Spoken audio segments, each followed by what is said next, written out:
Assalamualaikum warahmatullahi wabarakatuh. Anak-anak kelas 7 MTS Nurul Falah, bagaimana kabar kalian? Semoga kalian selalu dalam keadaan sehat dan juga tentunya bisa mengikuti proses pembelajaran secara efektif.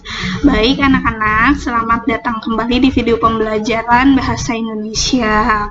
Hari ini untuk pertemuan yang keempat mata pelajaran Bahasa Indonesia, kita akan mempelajari tentang surat pribadi dan surat dinas, karena materi sebelumnya kita sudah selesaikan dengan baik.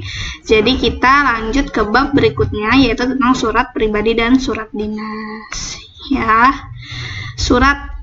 Nah, di sini terdapat pengertian dari surat. Surat adalah sebuah sarana komunikasi untuk menyampaikan informasi tertulis oleh suatu pihak kepada pihak lain. Jadi, surat itu menjadi media untuk berkomunikasi. Nah, terdapat dua jenis surat. Ada surat pribadi dan terdapat surat dinas. Nah, surat pribadi. Surat pribadi itu merupakan surat yang ditulis untuk kepentingan pribadi dan ditunjukkan kepada teman, keluarga, atau sebuah instansi. Jadi, surat pribadi di sini ditujukan hanya untuk kepentingan pribadi yang ditujukan kepada teman, keluarga, atau sebuah instansi, ya. Nah, surat pribadi juga ada jenisnya. Yang pertama, surat pribadi kekerabatan, dan yang kedua, surat pribadi persaudaraan. Coba dilihat bukunya di halaman 28. Nah, di sana terdapat ciri-ciri dan jenis surat pribadi. Apa sih perbedaan dari surat pribadi kekerabatan dengan surat pribadi persaudaraan? Nah, kalau kekerabatan itu suratnya ditujukan kepada anggota keluarga. Jadi yang memiliki darah, bukan memiliki darah, semua memiliki darah ya. Maksud ibu yang memiliki ikatan darah seperti ibu, orang tua, saudara, sepupu, kakek, nenek, nah seperti itu. Jadi memiliki ikatan kekerabatan atau ikatan darah. Itu surat pribadi kekerabatan. Nah, di sini ciri-cirinya itu menggunakan sapaan kekerabatan dalam penulisan suratnya. Maksudnya, nah seperti pemakaian kata nda di belakang. Jadi seperti ibunda, kakanda gitu. Ayahanda, seperti itu ya. Itu surat pribadi kekerabatan. Lalu ciri yang kedua itu menyangkut informasi atau permasalahan sehari-hari. Bisa dilihat di buku kalian di halaman 28 ya. Kita simak bersama, kita pahami bersama. Nah, yang kedua surat pribadi persaudaraan. Surat pribadi persaudaraan di sini ditujukan itu untuk yang tidak memiliki hubungan kekerabatan seperti sahabat, teman dekat. Nah, itu ya. Jadi jenis yang dipakai dalam penulisan surat pribadi untuk sahabat itu menggunakan surat pribadi persaudaraan. Jadi yang tidak memiliki hubungan kekerabatan. Nah, di dalam surat pribadi persaudaraan itu ada yang terpenting, penggunaan kata-katanya itu harus memperhatikan etika dan juga sopan santun. Walaupun pada teman dekat sendiri kita sudah dekat banget, tapi tetap dalam penulisan surat itu harus menggunakan bahasa yang sopan dan menjaga kata-katanya, harus beretika seperti itu ya. Nah, di dalam penulisan surat pribadi di sini ciri-cirinya itu, nah di sini ciri-cirinya nih surat pribadi. Jadi terdapat tanggal surat, lalu ada tujuan suratnya, isi surat, penutup surat, salam penutup, tanda tangan pembuat surat, dan nama pembuat surat siapa. Nah, ini contoh dari surat pribadi, ya. Jadi dalam penulisan surat pribadi, khususnya yang persaudaraan, itu menggunakan unsur-unsur seperti ini, seperti yang kalian lihat di layar. Itu terdapat tanggal surat, tujuan surat, ya, terusnya juga ada isi surat tentunya, penutup surat, salam penutup, tanda tangan pembuat surat, dan nama pembuat surat. Nah, itu unsur-unsur dari surat pribadi. Selanjutnya, kita masuk ke dalam surat dinas. Tadi kan sudah surat pribadi untuk kepentingan pribadi yang ditujukan kepada saudara atau kepada kerabat terdekat untuk menyampaikan informasi pribadi. Nah, selanjutnya yang kedua terdapat surat dinas. Surat dinas itu sebuah surat resmi, ingat ya, surat resmi yang dibuat oleh suatu instansi. Instansi itu suatu golongan atau lembaga dengan tujuan untuk keperluan dinas, untuk keperluan bersama, gitu, untuk keperluan instansi tersebut, gitu. Ya, itu surat dinas. Apa saja sih jenis-jenisnya? Nah, di sini terdapat jenis-jenis dari surat dinas, ada di buku kalian. Ciri dan jenis surat dinas itu ada di halaman 29. Yang pertama itu surat permohonan. Surat permohonan itu digunakan untuk meminta bantuan. Contohnya,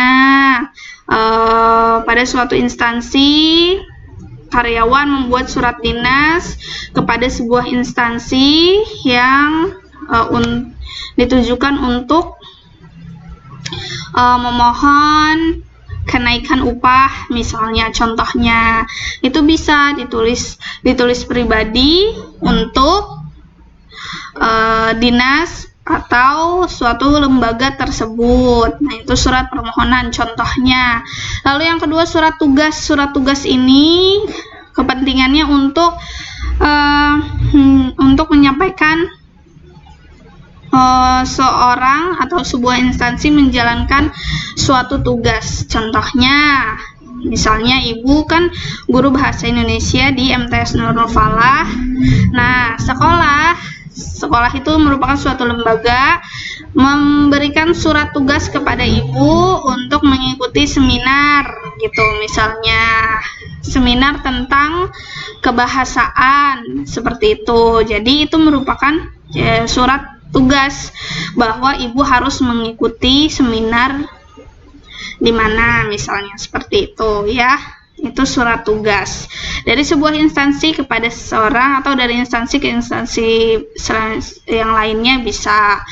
Itu yang dimaksud surat tugas. Selanjutnya yang ketiga surat perizinan. Sambil disimak dan dipahami dengan baik bukunya di halaman 29 ya. Surat perizinan di sini merupakan surat yang ditujukan untuk mengikuti kegiatan atau surat permintaan izin untuk tidak mengikuti kegiatan. Jadi kalaupun memang biasanya ini kalau sekolah offline, kalau sekolah offline kan bisa ada yang sakit, nah itu dibuatkan surat izin kan, nah itu merupakan surat dinas, contoh dari surat dinas seperti itu, jadi tidak bisa hadir, nah itu ditulis secara resmi untuk instansi, paham ya? Terus yang keempat, surat pemberitahuan. Surat pemberitahuan ini tujuannya, maksud ibu, tujuannya itu untuk memberikan informasi,